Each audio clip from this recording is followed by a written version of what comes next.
What if the statues in a museum weren't just cold, lifeless stone, but guardians of a hidden, ancient magic?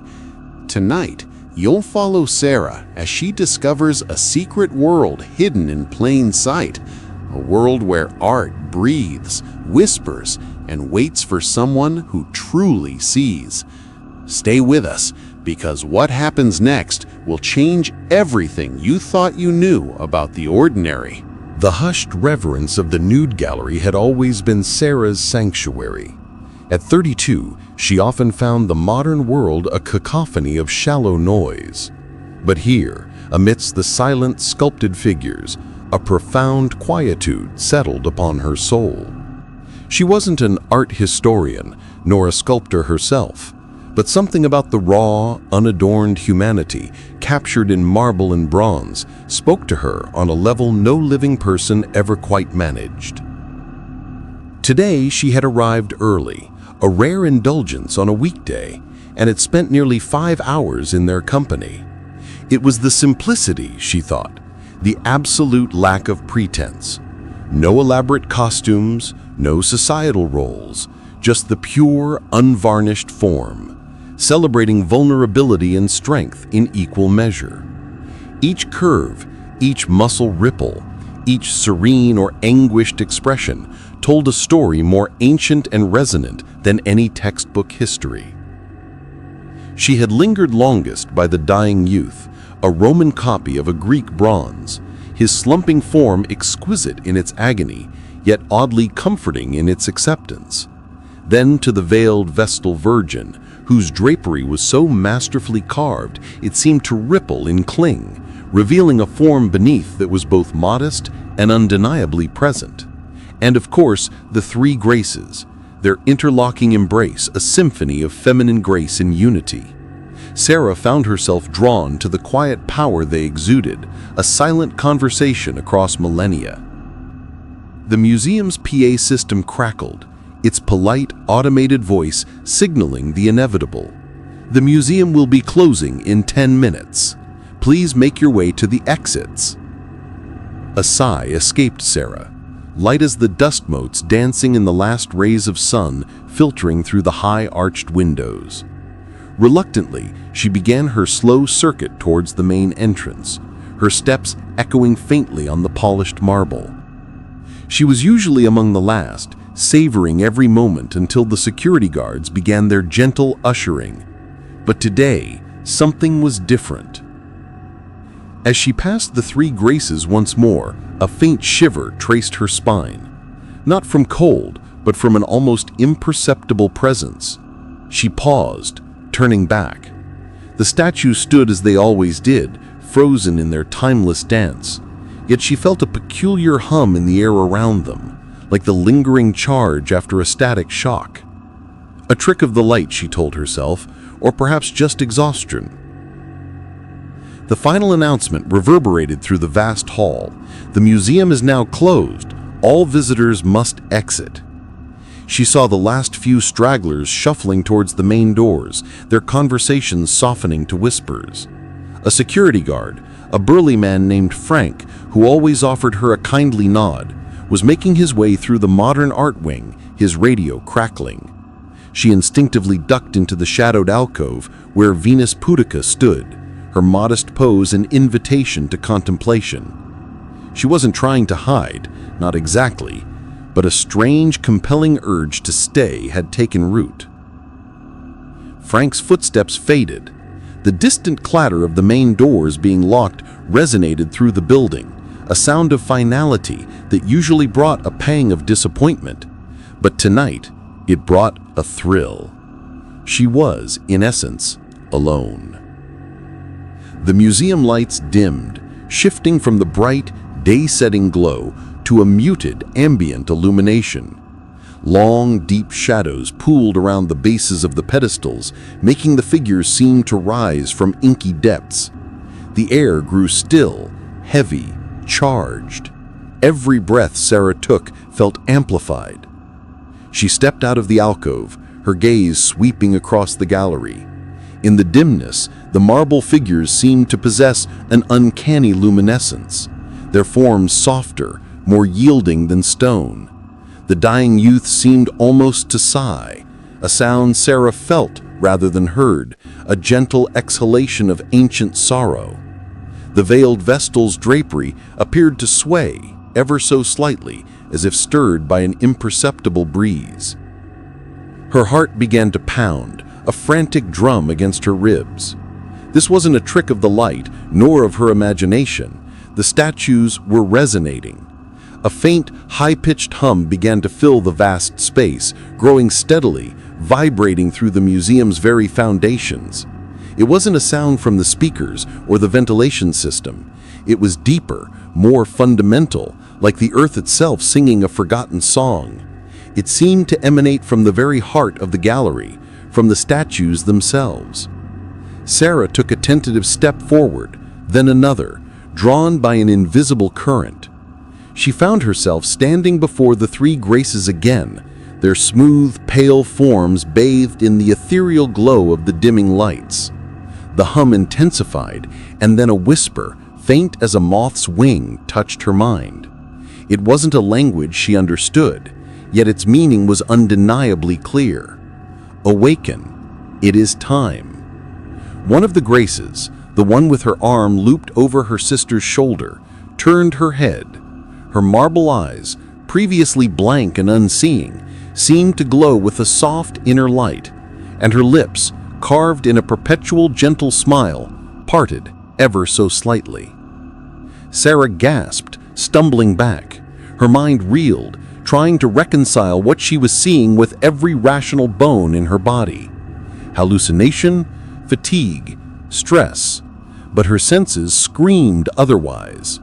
The air was thick with magic, a palpable hum that tickled her skin. More movement. The dying youth shifted, a tremor running through his stone form, his head lifting infinitesimally, revealing an anguish that was now startlingly real. The Venus Pudica lowered her arm, her gaze direct, powerful, unblinking. The entire gallery was stirring, a symphony of creaks and groans, of barely perceptible shifts. Then from the center of the gallery, where a colossal statue of a deified emperor stood, a blinding flash of light erupted. Sarah threw an arm over her eyes, momentarily blinded. When she dared to look again, the light had coalesced into a shimmering, pulsating vortex where the emperor had stood. It swirled with colors she'd never seen before, a shimmering indigo, a vibrant living gold, an impossible violet. And the statues were no longer static. They were moving, slowly, gracefully, like dancers emerging from a millennial-long trance. Their marble skin seemed to soften, to exhale, revealing the faintest blush of life beneath the polished stone. They were still forms, yet alive, breathing, aware. The whispers intensified, no longer a single voice, but a chorus, ancient and resonant, resonating directly in her mind, bypassing her ears entirely. The veil thins, the song fades. We have waited, we have watched. You see us, you feel us. Sarah felt an overwhelming urge to run, but her feet were rooted. Fear coiled in her stomach, but it was mixed with an intoxicating sense of wonder. A realization that everything she thought she knew about the world was shattering around her. The three graces took a step forward, their movements fluid, their bare feet silent on the marble floor. Their eyes, now fully alive, held an ancient wisdom. The central grace extended a hand towards Sarah, her palm open, inviting. Against all reason, Sarah reached out, her fingers trembling. As her hand met the cool, smooth marble, it wasn't cold, but warm, alive. A jolt, not of electricity, but of pure, profound energy, coursed through her arm, flooding her entire being. Visions exploded in her mind.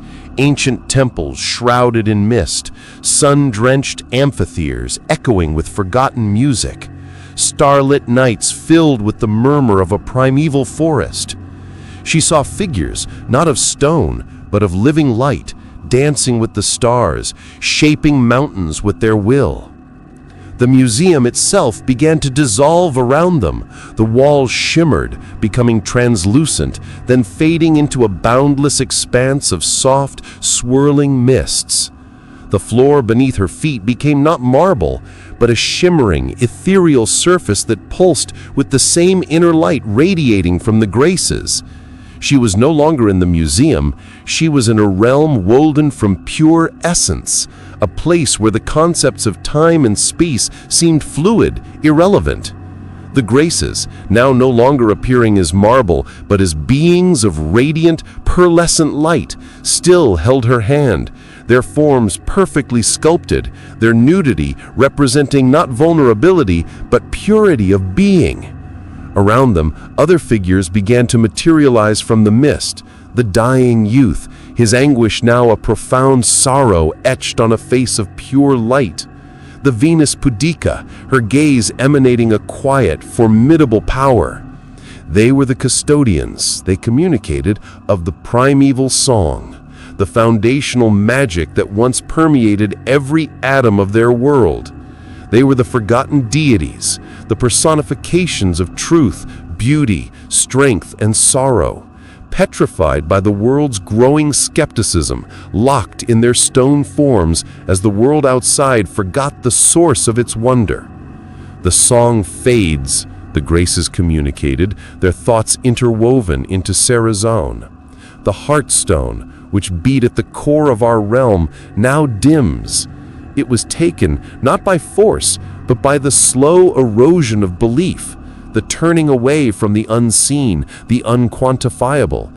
You, Sarah, see us. You feel the truth beyond the veneer.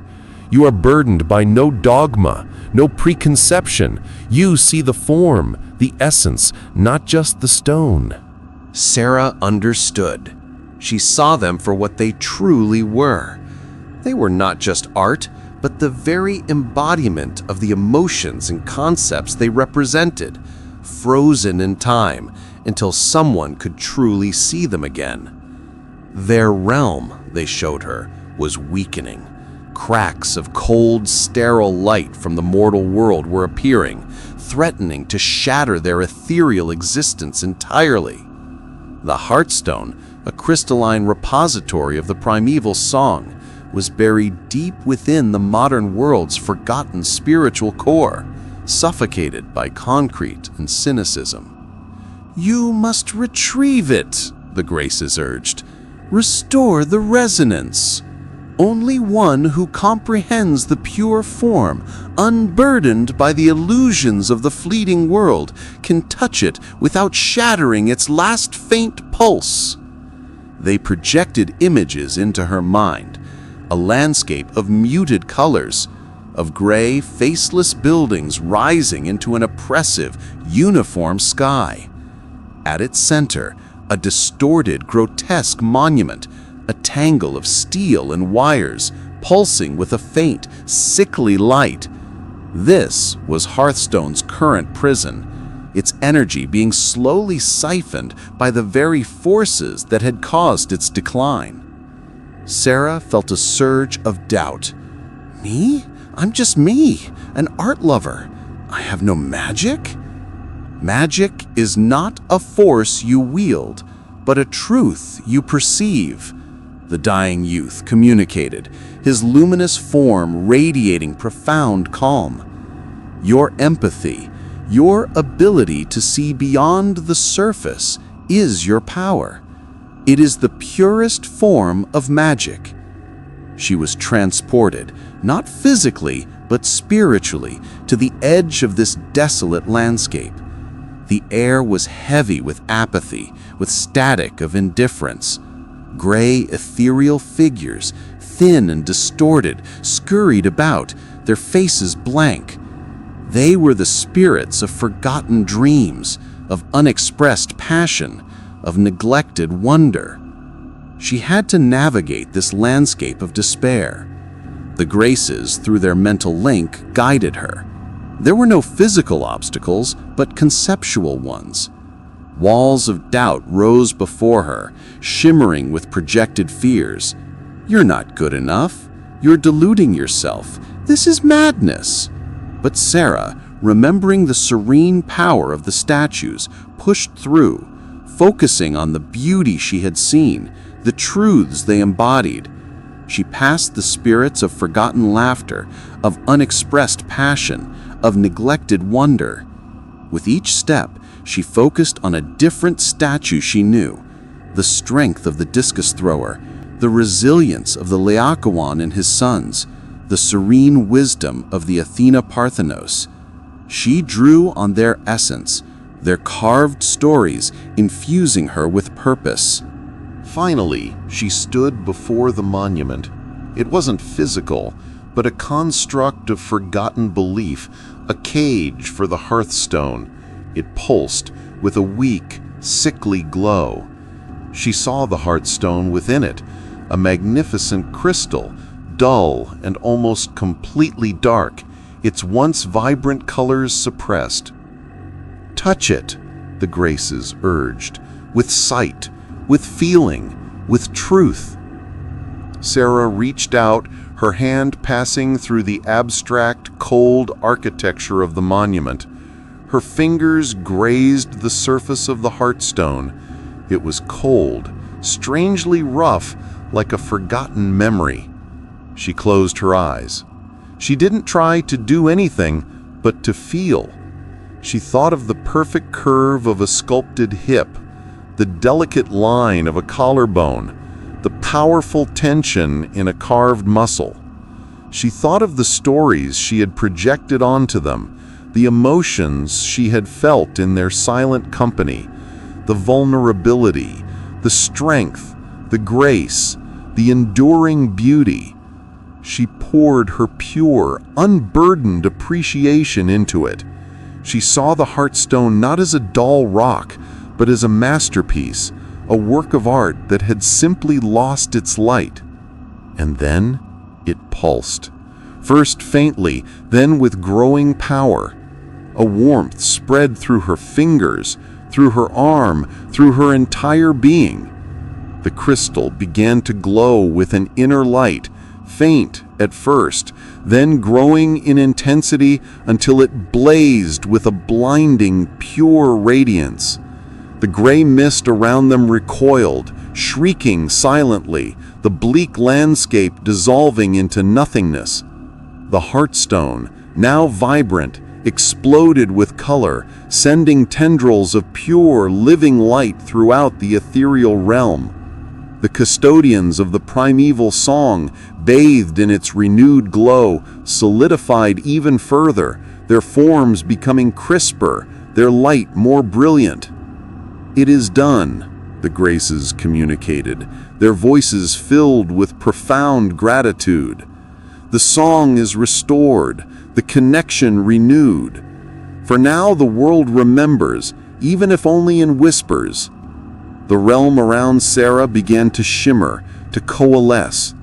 The swirling mists resolved into solid walls. The luminous figures of the custodians faded, their forms once again becoming polished stone. The vibrant colors of the hearthstone receded, becoming the muted, artificial glow of the museum's ambient lights. She was back in the nude gallery. The statues stood as they always had, silent, immobile. But Sarah knew better. She felt the faint, subtle hum of the restored song reverberating through the marble, a deep, resonant pulse that only she could perceive. Their eyes, though unseeing, felt watchful, knowing.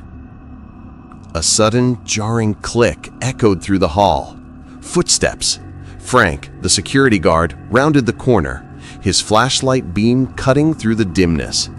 He stopped short when he saw Sarah. "Miss Davies? Goodness, I thought everyone had gone. You nearly gave me a fright. Are you all right? I did 2 sweeps through here."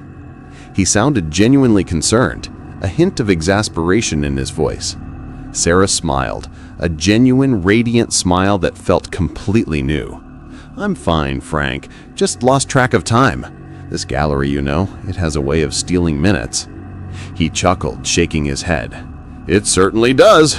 Well, you need to head out now. We're locking up for the night." She nodded, turning to cast one last look at the statues. They stood in their eternal grace, but to Sarah, they were no longer just cold, inert stone. They were vibrant, silent guardians of an ancient magic, their forms humming with a renewed, secret life. As she walked toward the exit, the world outside felt different. The city lights seemed to twinkle with a deeper meaning. The murmur of distant traffic held a hidden rhythm. The air felt charged, vibrant, alive with possibilities. She saw the lines of architecture, the shapes of trees, the forms of people with a heightened clarity, a sense of underlying beauty that had been obscured before. She carried the secret within her, a warm, resonant hum in her chest. Her life would never be mundane again. She would return to the museum, of course, many times, and each time, as she stood among the sublime nude figures, she would share a silent, knowing glance with the ancient custodians who, thanks to her, could finally sing their primeval song once more. The museum was no longer just a building filled with art.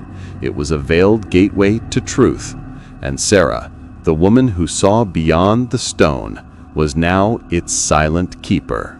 Sarah's journey through the museum is over, but the story doesn't end here.